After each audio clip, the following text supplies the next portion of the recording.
Okay, welcome again, everybody. My name is Christina Medvin. I'm the Director of Community Outreach with the Roaring Fork Conservancy, and we're really excited to have you all here tonight. We have people here from all over the country, so welcome, welcome. If you're just joining us, please let me know in the chat box how you heard about tonight, because we have a lot of familiar names, but we also have a lot of new names, and we always like to hear, and Jason included, we like to know, like, how did you hear about us tonight? And that helps us with our PR efforts on our future science programs as well. So thank you again for joining us for Rolling with the Punches, Colorado Wildfires, Debris Flows, and What to Expect Next Year with Dr. Jason Kean from USGS. I'm going to introduce you to Jason and give you a little bit more about his background here in the next few minutes. But because we have so many new people here, I just briefly wanted to introduce you to the work of Roaring Fork Conservancy, and then we'll go ahead and turn the program over to Jason. So for those of you not as familiar with our work, we are located in Colorado, specifically on the western slope, and this blue section here is the Roaring Fork watershed, which is where we do all of our work. And so we're not a very big watershed. We're about 1,400 square miles. We're roughly the size of the state of Rhode Island, but we are a vital watershed in that we are an important headwater supply to the Colorado River. One of the main reasons why is because of our high elevations. We have, just as one example, we have 7 14ers in our watershed alone. And so what's the perk of that? Well, in really good years and good snowpack years, they hold on to snow well into the summer. And that's necessary considering that 80% of the water supply in Colorado and in the West is made up of snow. So we're actually celebrating our 25th year as a watershed organization for the Roaring Fork Valley, and our mission is to inspire people to explore, value, and protect the Roaring Fork watershed.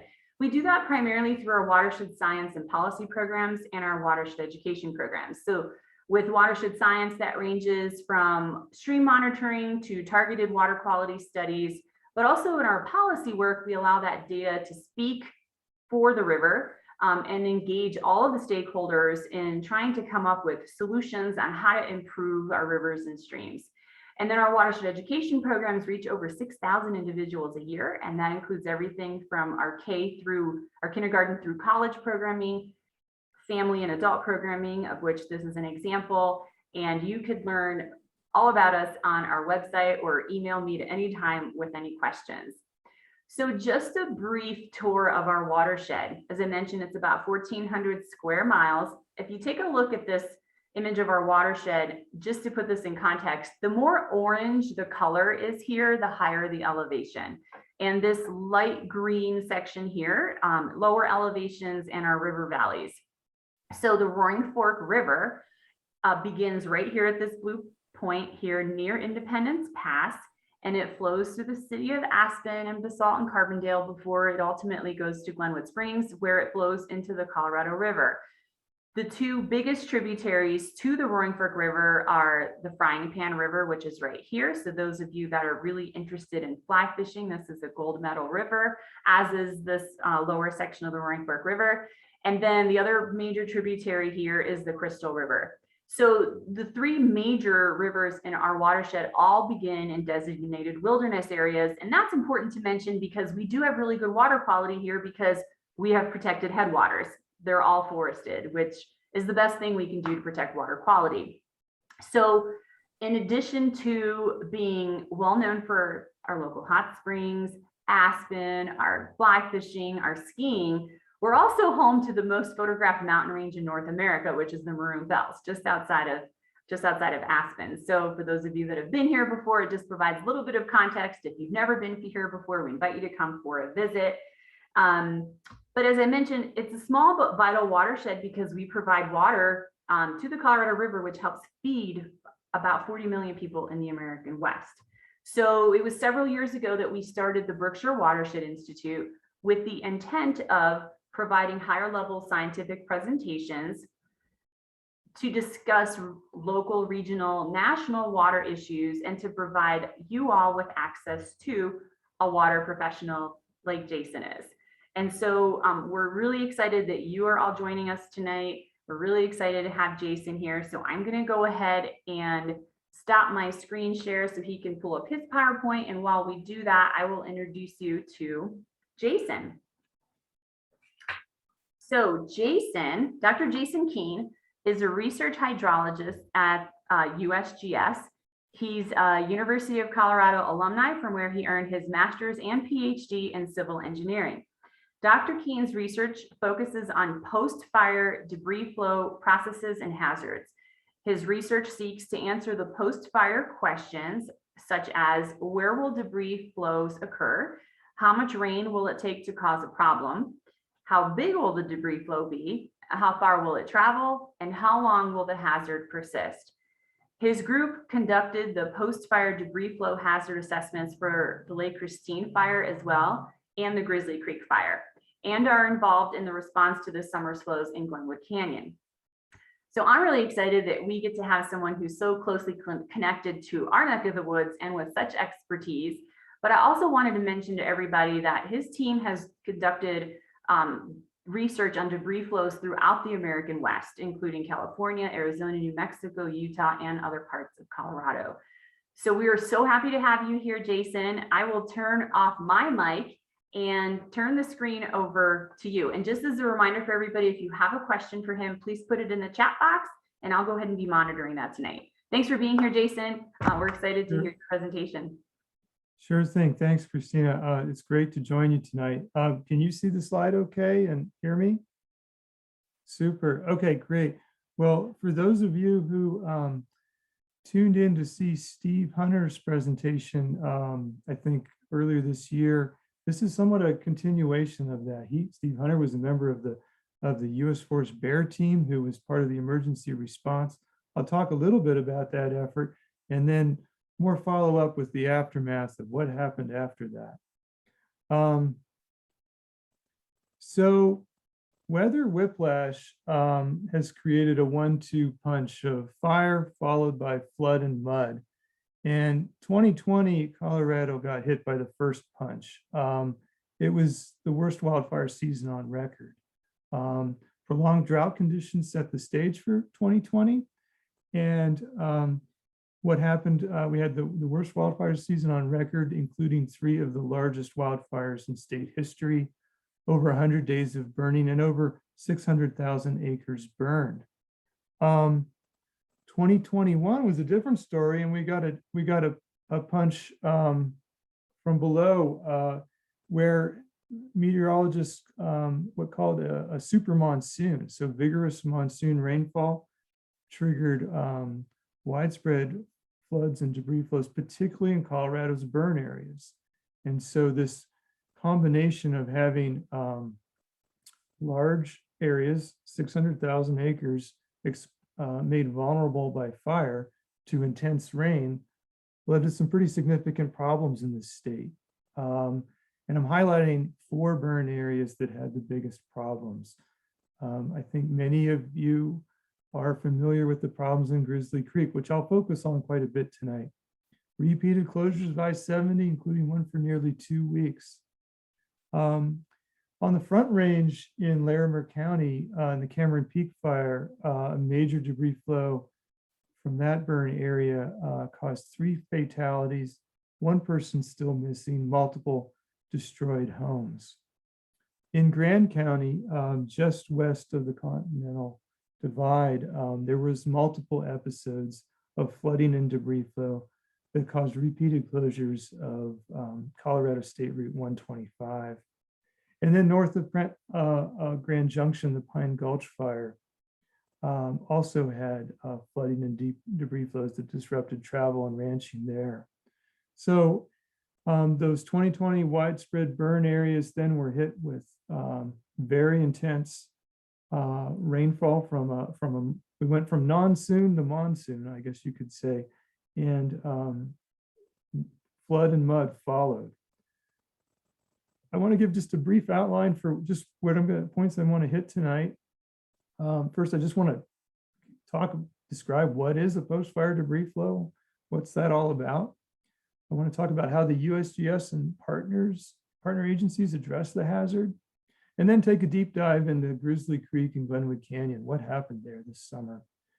and then end on what can we expect going forward. So let's go into what is a post-fire debris flow. This is a picture from Southern California. Southern California has a long history of fire followed by debris flow. And fire makes steep hill slopes vulnerable to debris flows and flash flooding for two reasons. It makes the soils water repellent for a variety of reasons, and it also makes soils easier to erode. So fire makes soils water repellent for several reasons. One of them is that heat or that organic compounds that are burned during the fire can condense just below the soil surface where it's a little bit cooler and form a waxy layer that repels water. Another reason is that soils after fire are often hyper dry, and soils that are hyper dry, really dry conditions are very difficult to wet up. And the analogy there is if you ever left a wet sponge under your sink for a long time and you pull it out, it's kind of crusty and crumpled up. It's really hard to get wet again. I mean, you can eventually, but it's hard to take on water. That same thing can happen to soils. My colleague took this video of him pouring water on a burned hill slope. He scraped off the ash layer and is now dropping water onto the mineral soil surface below. And what I think the important thing here to note is just like that still picture with the water beads, the water isn't infiltrating like it might in your garden. It's instead beating up and it's staying on the surface. It's not infiltrating. It's made this soupy mess that you can imagine if you tilt that soupy mess on a steep slope, it's going to run off really fast. And so that water repellent layer is pretty widespread across burn areas, particularly burn areas that are burned at moderate and high burn severity. We don't usually see that phenomenon on low burn severity. Low burn severity is good fire. That helps reduce fuel loads, but it doesn't generally cause the hydrologic problems that we'll talk about today. The other thing that wildfire does is it makes soil easier to erode. So you've removed that protective blanket of vegetation. You've removed the litter and duff that was covering that soil, so now it's exposed to raindrop impacts. And you've also removed the organic matter, even like fungus, that helps bind that soil together. And so this photo on the right is a picture of my colleague Dennis Staley, who is standing next to what we call a dry ravel cone. This is material that's been eroded right after the fire, but before any rain has occurred. This is just simply loose material that once the vegetation's burned away, it falls under the weight of gravity. And it's just an example of how channels can get loaded by this loose eroded material. And when you have a water repellent layer and loose material, that makes it take relatively low rain rates to trigger one. So what I'm going to do is go to this very small watershed in Southern California where my colleague and I just set up a camera. The channel's about 15 feet wide. It's not a very big drainage area, and I wanted you to see what it looks like. So hopefully this is playing okay. I'll just try to give you a play-by-play in case it's choppy. What we see first is a flood wave, primarily water-dominated flow that's carrying a lot of sediment. This is bad, but it gets worse when this water-dominated flow begins to pick up more and more sediment and turn into what we call a debris flow. And a debris flow is a mixture of water and sediment, roughly half water, half sediment. And that sediment can range in size from small clay materials, mud that makes up mud, all the way to car-sized boulders. And when you add that extra material, you've bulked up the flow, you've more than doubled its volume, but you've also made it behave as a different animal. The peak flow is bigger, the flow moves faster, and the flow can have very big impact forces. So that Indiana Jones style boulder that just came down, that's about 6 feet in diameter. And believe it or not, that's a relatively small debris flow. This is what the aftermath of a large debris flow. This is probably the debris flow of recent record. This occurred in early January in Montecito, California. It was triggered by intense rain on a burn area that was at the time the largest burn area in California history. And it triggered massive flows that swept through the town of Montecito. It killed 23 people. It damaged or destroyed over 400 homes, and there's over $500 million in direct costs from that flow. And it seems like we're seeing flows, these post-fire events more frequently these days. Key questions that emergency managers, burned area emergency response teams, the Weather Service ask after fire is where, when, how big, how far, and how long is the problem going to last? And so we try to answer those questions by making maps that identify where in the burn area you can expect debris flows. I'll get out a laser pointer here. We want to also identify how much rain does it take to cause a problem? When would they be triggered? And we do that using what's called a rainfall intensity duration threshold. So this red line represents the threshold. If the rain intensity for a given duration is above that threshold, you can expect a debris flow. If it's below, you're okay. And our job is to define that rainfall threshold. And why is that important? Well, we define that threshold and it's accurate. The National Weather Service can use that to issue watches and warnings when they think the rainfall might exceed that threshold. We also want to know how big the flows are. That's important for designing mitigation measures, planning catchments, planning for debris sediment removal. We want to know how far the flows go and how long is this hazard going to last. And that's a particularly important question, I think, for the Grizzly Creek burn area. And these questions, the answers to these questions vary on local geology, the climate, the burn severity, and topography. And our job is to collect data from burn areas across the country to try to answer these questions. The first three questions, we have enough data to deliver operational products. These are products that we can deliver right after a fire to help inform emergency managers, develop plans to prepare for what could come next. And then the other two questions, how far and how long, those are questions we're still working on to be able to answer quickly. And I'll touch briefly on the last how long question later in the talk. So this is an example of hazard assessments we were asked to conduct in 2020. We worked on 82 different fires, and we made a series of maps that identified where in the burn areas debris flows are likely. So they're color coded based on their likelihood of happening. So darker colors represent basins that are the model we think is more susceptible. They also come with rainfall thresholds. And so these results are used by federal, state, and local agencies for post-fire planning and emergency response. And the rainfall thresholds are used by the National Weather Service to issue watches and warnings for the burn area. So I wanted to just step briefly through that process, how we make those maps and the partnerships that go into that. And it all starts with usually on US Forest Service lands like that were the Grizzly Creek fire. It starts with what's called a burned area emergency response team. And their job is to, the first part of their job is to evaluate soil burn severity, which is a good proxy, a good indication of what areas might have problems.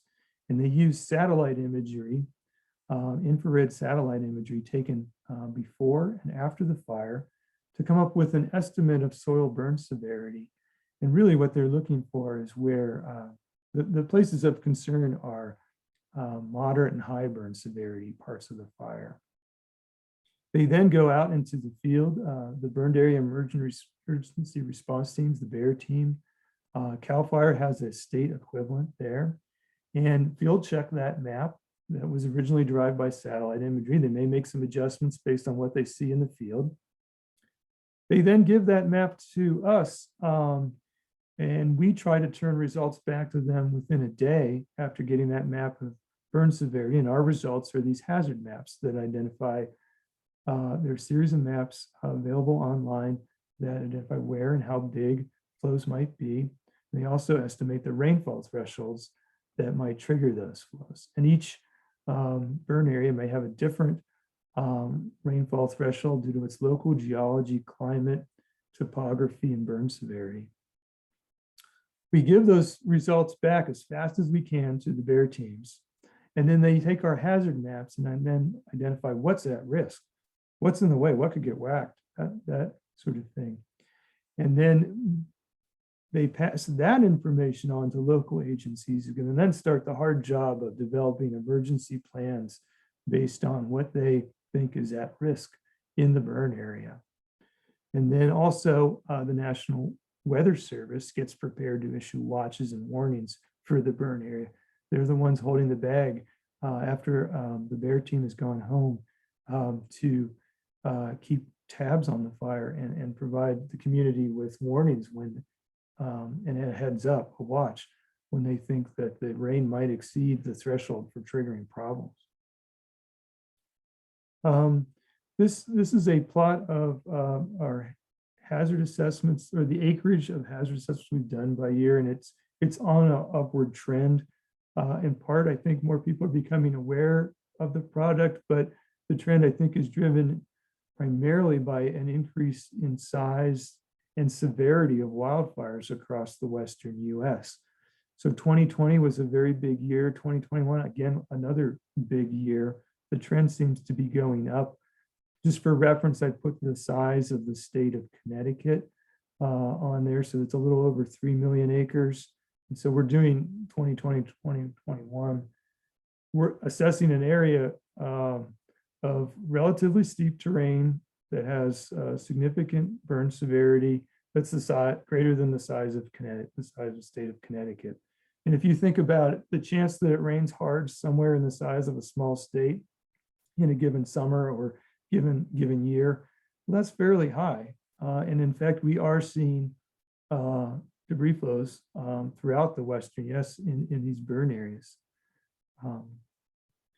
So I want to now shift gears and kind of zoom in on Glenwood Canyon and the Grizzly Creek fire. And this is sort of coming full circle for the work on Grizzly Creek fire really has its origins very nearby. The project that I'm a part of really got its start in the mid-90s by my former supervisor, Sue Cannon, who was called out on emergency response for the South Canyon fire that very soon after the fire, it experienced intense rainstorm that September right after the fire, so that same summer, that triggered a debris flow that covered a good chunk of I-70. And then 6 years later, the coal seam fire burned nearby in Glenwood Springs, and we had a similar repeat event, just in a slightly different area. And so those two events, her research on that was a big catalyst to the program we have now, and grew over the years. And it also gave us a very clear heads up on what to expect when the Grizzly Creek fire ignited. We had two events that we have pretty good knowledge of, pretty good research on, that indicated that, yeah, there could be problems here. And so this is a close-up of the hazard map, and this is a map that grew out as an outgrowth of that research by Sue Cannon, starting in the early 90s. So it's color-coded. The part I'm showing here is a map of debris flow likelihood in a response to a design rainstorm having a rain intensity of about 1 inch an hour. So that'd be kind of a rainstorm that you would, if you were driving, you'd have to put your windshield wipers on super high. That's the kind of intensity that 1 inch an hour is like. And so these maps then were used to help issue watches, warnings for the burn areas, and plan for debris removal, manage forest recreation, what areas should be closed, and evaluate the risks to city water supplies. I'd like to just go in here to a timeline of our involvement in the Grizzly Creek response and our research activities. So you may remember a dry August day in 2020 when the fire started. the bear team quickly assembled, faster than normal, than is often done after a fire, because they knew of the past history of events nearby, and they knew Glenwood Canyon has a history of rock falls even without fire. So they knew there could be problems. And because of that, they actually asked us to do a little different. Now, usually we wait for a map of burn severity to be completed before we conduct our assessment. They asked us to do a wildfire scenario to get a preliminary heads up of what the hazards would be in the canyon. And so my colleague Dennis Staley was able to deliver that to them only 3 days after the fire. Fire was still growing throughout the canyon, but they got a wildfire scenario that they could use to start planning. About a month later, they had finalized the map of soil burn severity, that input to our model, and Dennis finalized our USGS hazard assessment there. Later in September, we worked with the U.S. Forest Service to get out a preliminary network of rain gauges that we could use to track the rainfall. And then we're going to use that. We use that network to test the rainfall thresholds that we developed for the burn area and evaluate how good the hazard assessment is. And so actually in the blue helmet there, there's Steve Hunter right there helping us install the rain gauge. And Kara Farr is the National Bear Team Coordinator, also joined us. And then that's my colleague, Dennis Staley, who ran the hazard assessment. It was a relatively, thankfully, quiet winter for the canyon. But then the monsoon showed up and gave us all the big wake-up call that yes, indeed, the Grizzly Creek fire, Glenwood Canyon is super susceptible. And we got the first debris flows that covered the highway on June 26th and 27th. That then, not long after, July turned in just to a series of events, and you may remember the multiple road closures associated with those. Third, fourth, fifth, sixth, and seventh events came in quick succession, and interestingly, they sort of increased in severity. The impacts just got worse. In early July, the USGS Colorado Water Science Center, based in Grand Junction, really did a huge upgrade to the rain gauge network. They installed a series of 6 telemetered rain gauges that the National Weather Service could tap into. This was a huge improvement over the preliminary network that we installed that was not telemetered. So that was a huge, that new network that was installed was gave a tremendous amount of information to the National Weather Service that helped guided their watches and warnings. And I think was a critical part of the fact that no one was injured despite some major events. In August, we joined the U.S. Forest Uplands Assessment Team to try to get our head around, well, what's the state of vegetation recovery? What do we expect going forward? Is there anything we can do to stop these debris flows? We'll talk a little bit about that and give you a tour that we took. Later that month, we released a series of story maps that I'll provide a link at the end of the talk to, that provide more information, more sort of a deep dive into those 7 different events that occurred. In September, we also got a repeat LiDAR. So this is an aerial high resolution topographic survey that was done on one that was made before the fire. And the difference between those is really helpful for informing the volume of the flows and what places experienced erosion.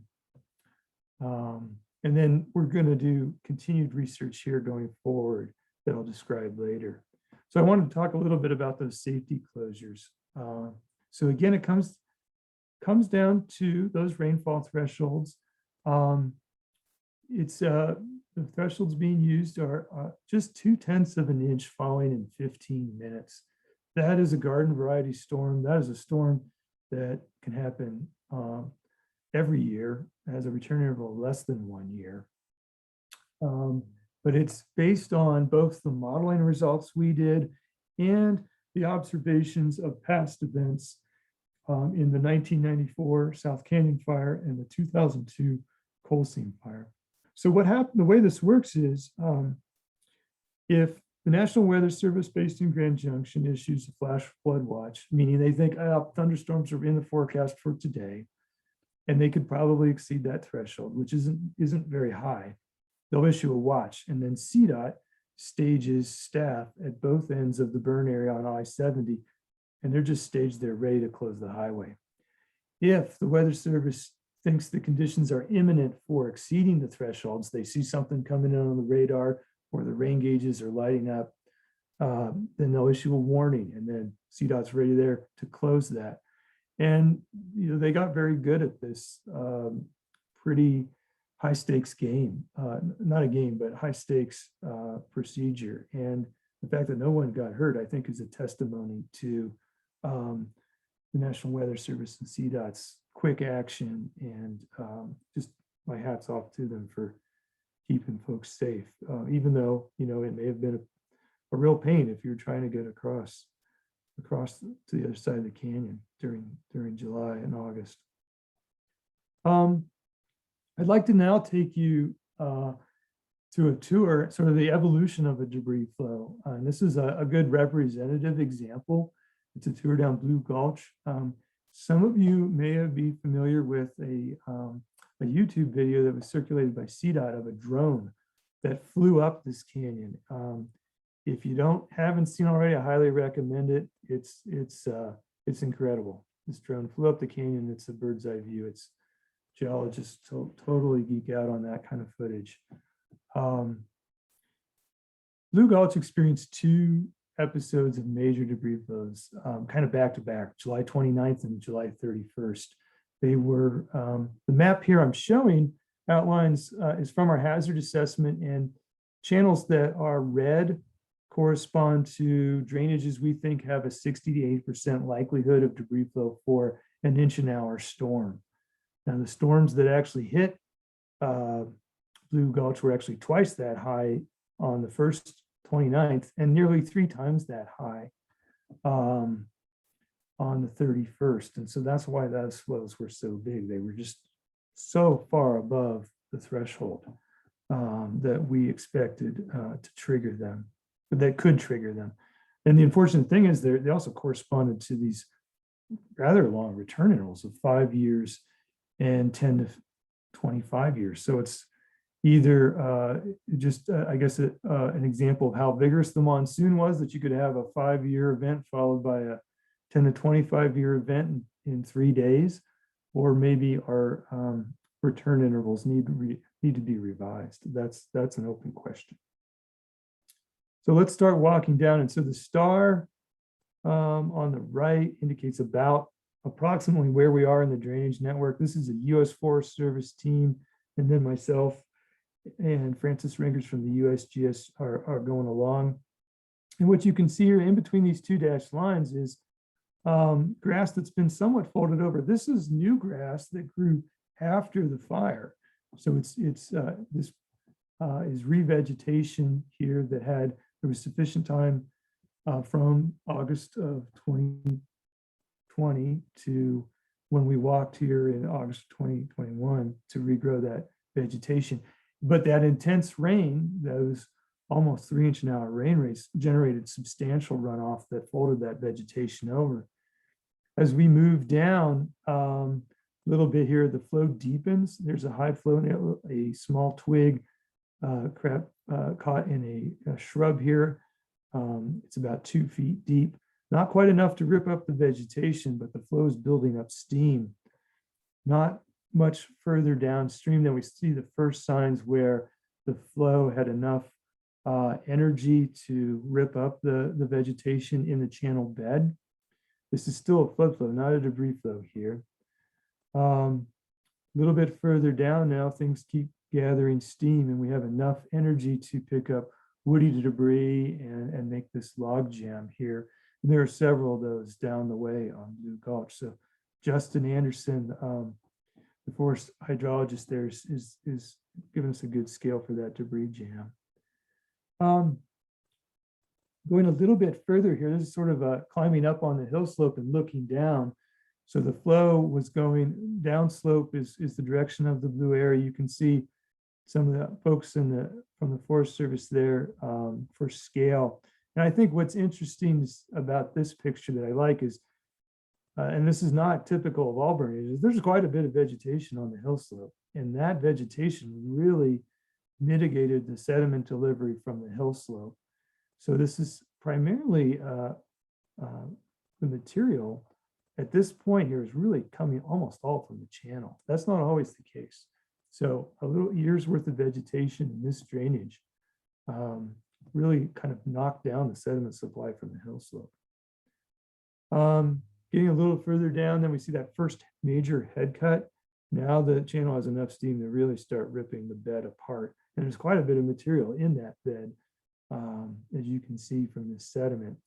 And it's not just fine-grained soil, it's larger class, including some boulders here that's getting entrained as we move downstream. And not far below, then it's so deep that it's about two Justin Anderson's high deep there as it continues to inside. But again, most of this material that's getting incorporated in the flow is driven by this water runoff off the hill slopes, but it's coming in pretty much water only and then bulking up as with channel sediment only. Here's Eric Schroeder. He was a member of the Bear team who came back to evaluate the hazards here. You can see now that this channel is really quite a bit eroded. And right here is a lip of a so-called waterfall where the flow falls off a cliff. And you can see here that it's scoured down to bedrock. High flows roughly 20 feet high. And so you have this 20-foot deep. At this point, it's probably a full-blown debris flow, roughly half sediment, half water, that launches off this waterfall. And all heck breaks loose after that. So that same picture is taken right here. And now you get a different, this looked pretty big. And now you see how much bigger it got. We're talking 25 feet of erosion over a fairly large area. And so the erosion, which was this is already a substantial flow when it launched off the cliff, but that momentum from the free fall and the fact that the slope is much steeper down here than up here caused tremendous entrainment that turns us into an absolute monster below. And that monster resulted in some of the major repair expenses and very long closures to I-70 that we all heard about in the news, and many of you had to deal with about being stranded on one side or the other, or having that big long detour. I want to just reiterate that this was the way that this debris flow evolved in Blue Gulch is different than we see in other fires. I want to compare that with that Montecito debris flow that I mentioned earlier in the talk. So on the left, we have a picture of the hill slope with Eric Schroeder and Francis Renkers for scale, seeing a little bit of vegetation regrowth here. And this is representative of what was there during the rainstorm in late July. And that's representative of about 1 year of vegetation recovery. And in contrast, here is from the Thomas fire. So this was the rainstorm there hit within weeks after the fire had affected that area. So there was zero vegetation recovery. And you see what we call rilling here that delivered quite a bit of fine-grained sediment to channels below that then bulked up into a massive debris flow. So this is, there was far less, I guess what I'm saying is the situation, as bad as the Blue Gulch debris flow was, I think it could have been worse if the rain had followed right after the fire when there hadn't been this vegetation recovery. There may be also some geologic differences between these two cases, but at any rate, it is interesting that the sediment did not contribute as much sediment as other fires often do. Now, it wasn't just Blue Gulch, of course, that had had debris flow problems. Really, the whole canyon within the burn area experienced problems. And these are just some examples. So up in the upper right here is Devil's Hole Creek that had a flow big enough to temporarily dam the Colorado River, which is an impressive feat, I think. And the impacts weren't just to the highway. The rail line that's often on the other side of the highway was severely impacted. And, you know, I don't know if we have yet good numbers on the dollars per hour that the highway's closed, or the dollars per hour that the rail line is closed, but they're astronomically high. Now, it was not all bad news. Hanging Lake, this is a picture from our flyover in a helicopter of Hanging Lake after those debris flows. And thankfully, Hanging Lake is still relatively green and blue, not brown. Of course, the trails, sadly, to Hanging Lake were severely impacted by flows in that drainage, but the lake itself, which is the most important part, is faring better than I feared. I want to shift gears a little bit here now, talk about our research efforts. What are we doing now with all this happened? Well, one of our questions is, how good are the maps and how good are the rainfall thresholds? And what we're doing is we're working closely with CDOT, who has excellent tabs on where the flows happen and when they have happened. Those are indicated by the stars here on this map. We're compiling the when and where flows happen and comparing that to the rain rates that triggered those flows on the days they happened. What we do is we then input those rain rates into our model and see what it predicted and see if it lines with the observation. Did it predict a high likelihood of debris flows for that rainstorm? And if so, that means, okay, well, we're doing pretty good. Or did we get it wrong? And so we're using the right and wrong answers here from this comparison of observations to modeling to try to make these models better for the future. Similarly, we also made volume estimates about how big the flows were going in. Here we're using that high resolution topographic maps made before and after the debris flow events and these are at super fine scale, like less than a meter scale, these elevation maps. You can difference those and identify where there was erosion and where there was deposition. So red is shown with deposition. So this is Devil's Hole Creek. And this is that big deposit that blocked the Colorado River. And then this is where the erosion shows where that material came from. A lot of erosion, deep erosion along that. And so we're comparing our model predictions to those measurements as a way to evaluate, well, how good was that model and can we make it better in the future? All right, so now the last part I want to get into is what should we expect next year? So flood and debris flow hazards generally go down each year as the vegetation recovers and the soil infiltration properties recover. And one of our questions that we're trying to address is what is that trajectory of recovery? So if we have this cartoon diagram of relative hazard with time, some burn areas recover quickly to a background state. We all know that Glenwood Canyon, even before the fire, has a fairly high hazard of rock fall. So there's definitely a background level that's been elevated by the fire.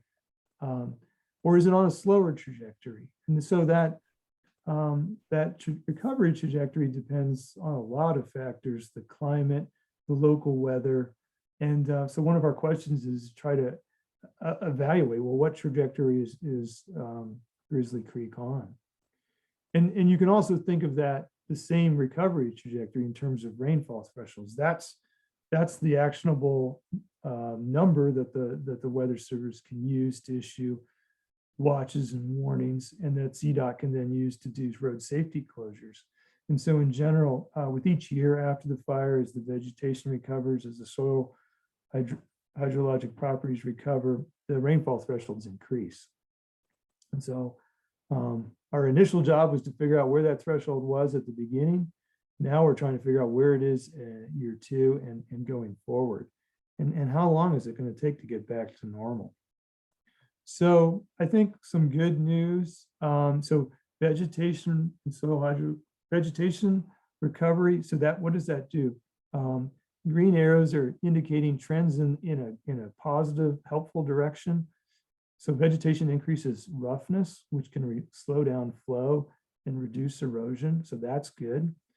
With each year, that water repellent layer tends to break down, both naturally and then also because you've got roots growing through that, breaking it up, providing more opportunities for water to penetrate the soil. So that's moving in the right direction. So both of those are going to lead to runoff and reduced erosion. And so places in the burn area like Upper Cinnamon Creek, Upper Blue Gulch, I think are on a good path to recovery. I mean, you can see there's a lot of green there, despite the fact the fire ripped through there not that long ago. The aspens, the grasses, the forbs, they're recovering fairly well. I mean, I expect the conifers aren't, that's a much longer time scale. But in terms of runoff and erosion, the little stuff here goes a long way towards mitigating the hazard. But not everywhere is recovering the same. So further on the east side near Ty Gulch, that area is recovering a good bit slower. Still need to sort of assess why that is. That is a little bit of different geologic unit that may play a factor, but there may be other factors involved. But by and large, things are moving in the right direction. The other factor here is that there is just simply less sediment than there was right after the fire, due to the erosion by the debris flow. So right upstream from that big waterfall, Blue Gulch, you scoured down to bedrock. So we're not going to get a lot more sediment available here. Similarly, this is a huge amount is now evacuated. There's still lots of sediment in here. You could still, a lot of sediment to cause problems, but by and large, there's a lot less sediment than there was before. So the sediment concentrations are going to be lower. There'll be fewer boulders, I think. And you're also not, the vegetation recovery on the hill slope is shutting down the sediment supply from the hill slope. So those are all good steps. The only other thing is if you still have a lot of water runoff and not that much, not a high sediment concentration, that still can be a very hazardous event. You can imagine driving along I-70 and a flash flood comes along and you hydroplane off into the Colorado. So it's still something to be worried about, even if there's a lot of sediment has been evacuated. And so back to those rainfall thresholds, what can we expect for year 2? I think the modeling and past data that we have available to us suggests that, yeah, I think that the recovery is on a good track, and that we can probably raise the thresholds a little bit up to 1/3 of an inch and 15 minutes. Now, the reality is that is still a fairly garden variety storm, has a return interval about every 2 years. This is what we'll be recommending as guidance, and then we'll be in discussions with the Weather Service about what threshold do they want to use. They could be conservative and stick with year 1, or bump it up a little bit. But the reality is, whatever they decide to go with, they're going to be evaluating in near real time and seeing if they can make adjustments, how well it's performing, so that they can make sure they're not doing any false alarms or failed alarms. Going into year 3, well, that's really an open question, simply because there's very little data. Each year we get after the fire, we have less data to constrain. And so this is an active area of research for us. And so we'll be learning I think what we learn here on year 2 will be a good guide for year 3. And hopefully we'll have some better answers by that period. So I want to conclude is that, so weather whiplash, we hear that's a term being used more frequently. The climate scientists say that the West is going to experience more of that than in the past. And this 2020 to 21 example was a great example or tragic example of what that weather whiplash can do. Wildfires followed by intense rain that set the stage for numerous debris flows throughout Colorado this summer. So the USGS role is to make hazard maps and rainfall thresholds to answer where, when, and how big these post-fire debris flows may be. Ongoing research at Grizzly Creek, as well as other burn areas throughout the Western US, is working to improve those answers. And Grizzly Creek it's on a good path to recovery, but we need more data to better answer the how long is this hazard going to last, and how and what areas do we need to worry about and for how long. So with that, I guess I want to thank the many folks who worked with on this problem. Lots of people at the U.S. Forest Service, CDOT, the Weather Service, BGC Engineering, and other colleagues at the USGS, both in my group and at the Colorado Water Science Center. So it's definitely a team sport trying to address these hazards, and we're all working together to try to mitigate the risk. If you want more information about what I talked about, there's a great overview about the events that happened this year in a story map. You could either use that link at the top of the page or try your luck at Googling Grizzly Creek debris and story seem to be the buzzwords to get you there. And there's my contact info if you want to have any follow-up questions or information. I'm happy to take questions now too. Jason, thank you so very much. Just as a reminder for everybody, if you want to go ahead and drop a question in the chat box, we'll go ahead and be happy to answer that.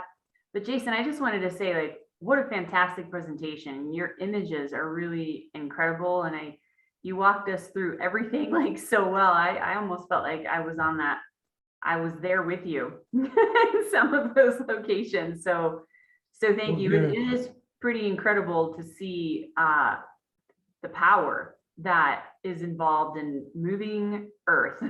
Really, it's incredible. So I actually have a quick question for you while we're waiting for folks to drop their questions in the chat box.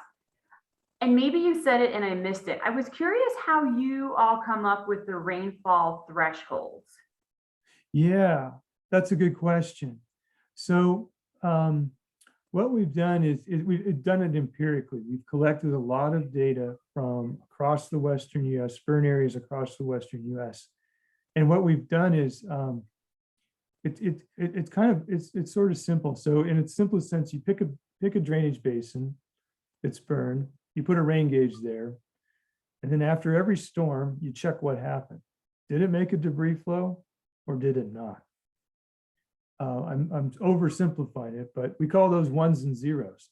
One is a debris flow, zeros is not. And then you tie that to the rainfall amounts that either did or did not. And usually you can make a plot of rainfall intensity. The higher ones tend to produce debris flows, the lower ones don't. And you can draw a line that separates those ones and zeros.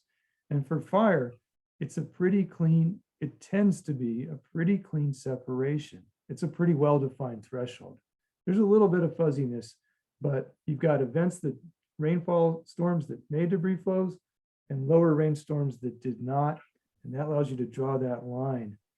And then we do that on a whole bunch of areas for a whole bunch of different topographies. And then we can tune that threshold for specific areas based on similar topography. I hope does that answer your question? Yeah, definitely. That's very interesting. That's really interesting. Yeah, so it's pretty simple. We just chase mud and measure rain. Got it. You have a question from Will Klaus. He says, great presentation. Is the raw data from the rain gauge publicly available? And if so, where is it hosted? Yeah, so the Colorado Water Science Center data is publicly available. And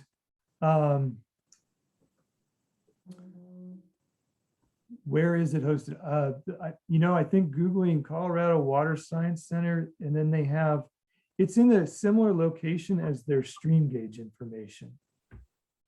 So like if you're used to downloading stream gauge data, it's in that same National Water Information System. And I can try to get a link to that. If you wouldn't mind sending me a link, Jason, I've been writing notes. I plan on sending out some links to people, like the story map, which I recently saw, which is incredible.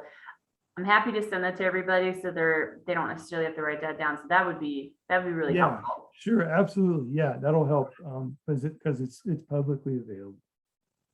Great. Okay, so we have another question. Thank you for your question, Will. And Mendy has a question. What other types of data are needed to shed light on the how long? Yeah. I think, that ones and zeros, that kind of data, but not just first year after the fire, but second, third, and fourth. That's the basic building block for the how long question. That's part of it. That sort of anchors the predictions. But the other thing that we're exploring is using satellite imagery to evaluate remote sensing imagery to evaluate vegetation recovery. So just like we use those satellite images to map out soil burn severity, we're exploring how you could use the same images, say an image right after the fire and an image after X months of recovery, to adjust the hazard downward as a guide. So that's something we're exploring, trying to update our hazard maps and our rainfall thresholds using imagery that comes in after the fire to evaluate the state of vegetation recovery, and then checking that with those ones and zeros to make sure we're getting it right. Hopefully that helps. Great, thank you. Let me just check this. Okay. Thanks, Mendy, for your question. Thank you, Jason. So another question for you from Terry Conklin. Is there anything that can be done proactively to minimize the damage to I-70 the next time? Something like diversion ditches or something like that. And I'll just add to it, like, have you seen things used in other places? And have you seen things used in other places that have really failed? And so they're not used anymore? Because I think this question does come up a lot. We wonder, like, should be able to divert this somewhere, but maybe you've seen that and it didn't work. Yeah, well, that's a good question. I think there's a small army of engineers kind of exploring those mitigation options. And so one thing that's been thrown around and has been used in some burn areas is mulching after fire. So that the remaining trees of the burned trees are ground up into mulch and then dumped on the hill slopes to try to accelerate that give that protective blanket. That has been shown to work up to a certain threshold slope. And it turns out that most of the parts we're worried about in Glenwood Canyon are steeper than that. And so that dumping mulch on a steep slope just gives you a mulch pile at the bottom on the highway. But that's the worry there. Mm-hmm. Another mitigation option it's popular in LA. They've built giant buckets, debris basins, to catch the debris flows. And so if you make it big enough, it's just a big bucket, goes in and doesn't go into the communities. That's a great mitigation solution if you have enough room. I don't think there's enough room in Glenwood Canyon to make a big bucket. Right. And then another option is that I've seen and is used commonly in Europe and in some places in Asia, these netting, big nets that catch the big boulders and let the water through. And so, yeah, that could work. It definitely can stop some things. That could be used. It has been installed in Montecito after that event.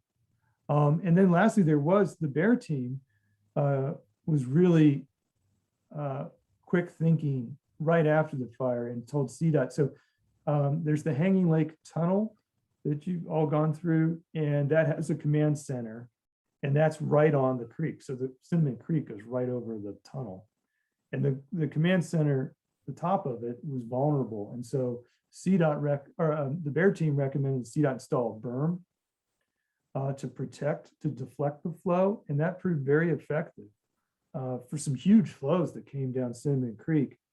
But it actually, the impacts to the Hanging Lake structure, then that's a command center underneath there, so it's a really important spot.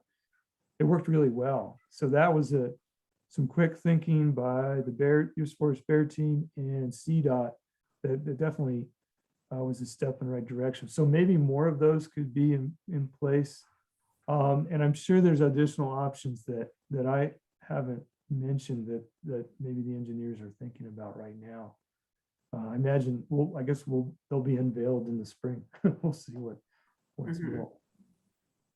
All right, thank you. And thank you, Terry, for your question. So we have another question from Gerard Tomaso.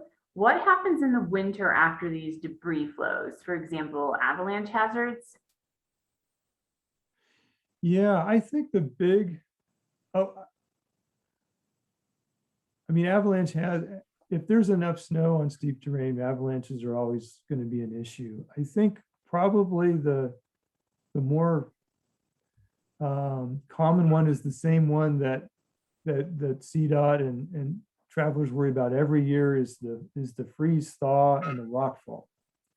I think that's always a concern. Every year or so you see that big rock that hit the deck on I-70, and CDOT's very aggressive about identifying those potentials, but it's just it's just tough to predict every rock. And so I think that's going to be the big winter time hazard, maybe more spring, is that rock fractures from cold temperatures that have jostled rocks loose. And then we also have now all this loose material that's remnants from the debris flow that may be susceptible to movement. So I think those would be the main concerns there. I guess the other, if we really want to think of disasters, rain on a big heavy snow, that could be warm rain on snow historically has caused landslides in unburned areas too. And a burn area doesn't help. So if we had some, if it ever snows again, we get a bunch of snow and then warm rain on top of that, that could generate a lot of water really fast to mobilize material and cause problems. Wow, all sorts of things really to think about. And with the weather being different than it has historically been, it really is sort of like a gamble on what we could see, at least weather-wise, and how that would impact any further debris flows. Yeah, and I think the good part is there are a lot of eyes on this problem. I mean, CDOT's got 24/7 and National Weather Services 24/7, and there'll be experts looking at this all the time. But the fire has kind of changed the playbook a little bit, so we're sort of trying to write a new one. Right. Okay, thank you for your question, Gerard. We have a couple more questions for you, Jason. Wendy Huber is asking, you mentioned installation of telemetry. Can you share more details of that technology? Sure. Yeah, there's a couple different ways that you can telemeter data. I think I guess the Colorado Water Science Center is the best to speak to that, but I think there's two things they can do. One is using satellite. So there's a geostationary satellite that you can telemeter data to. And so that satellite is locked in orbit right above your area of interest, and you can shoot data right to it with the big antenna. And then the other is cell phone telemetry. So it's really like a modem, not unlike your cell phone that's relaying data. So if you have cell coverage, you can do that. And then the best is to have both in case one goes down. And so I think there is an effort by the Colorado Watershed Center to do both. You know, it's more expensive, but obviously the stakes are very high. So having the most robust telemetry system is the best. And that, you know, that, but it costs money. Like that initial network we put out right after the fire, but that didn't have telemetry. It's just, we just had to go manually get it. And that took like an 18-hour day just to get the data. So telemetry is awesome. Great. Okay, I have a question for you here from Dean. It says, and maybe you know about this, Jason. I know that there have been meetings in Glenwood with CDOT and Army of Engineers, Army Corps of Engineers, and other entities talking about this. But do you happen to know, do they plan to remove the debris from the Colorado River? Do you know much about that you can speak to? I actually don't. I haven't been involved with those discussions, but that's a huge issue. We now have, you know, the Colorado River is not the same. There's new rapids now. There's questions about how that sediment is going to redirect the flow. Is it going to cause scour on the bike path, on the bridge deck? There's some big concerns. And I know, so the Army Corps of Engineers has been involved. I don't know specifically what the plans are. Are they going to truck that out?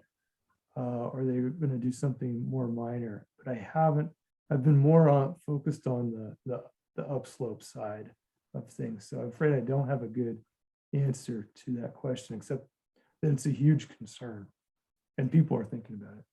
So this is a really good segue, not that I want to stop answering questions if more questions come in, but we have somebody on the call tonight. Her name is Kendall Bakich, and she's the fisheries biologist with Colorado Parks and Wildlife.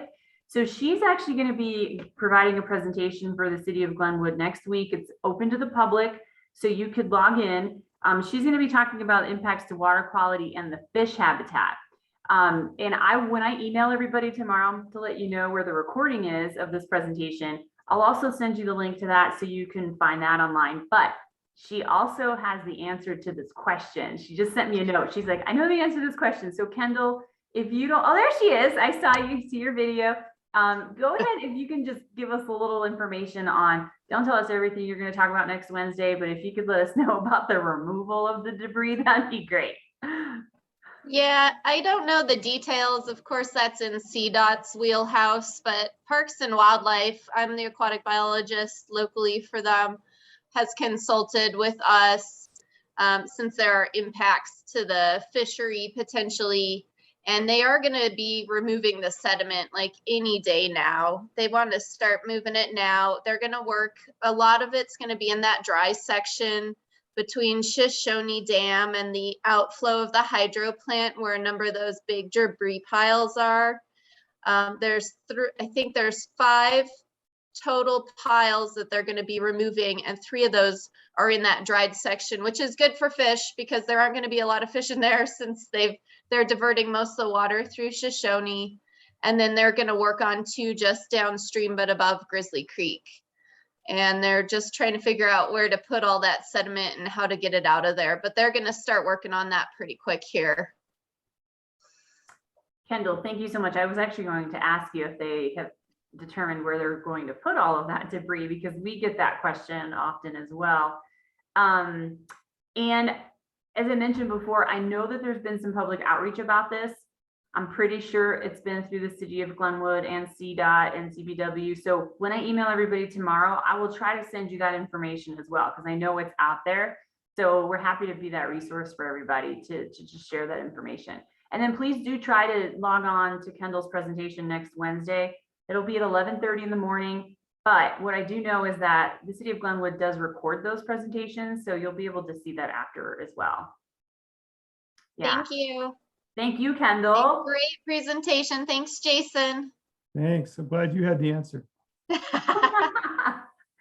I don't have any more, we don't have any more questions. So what I'm going to go ahead and do right now is I'm going to go ahead and stop recording.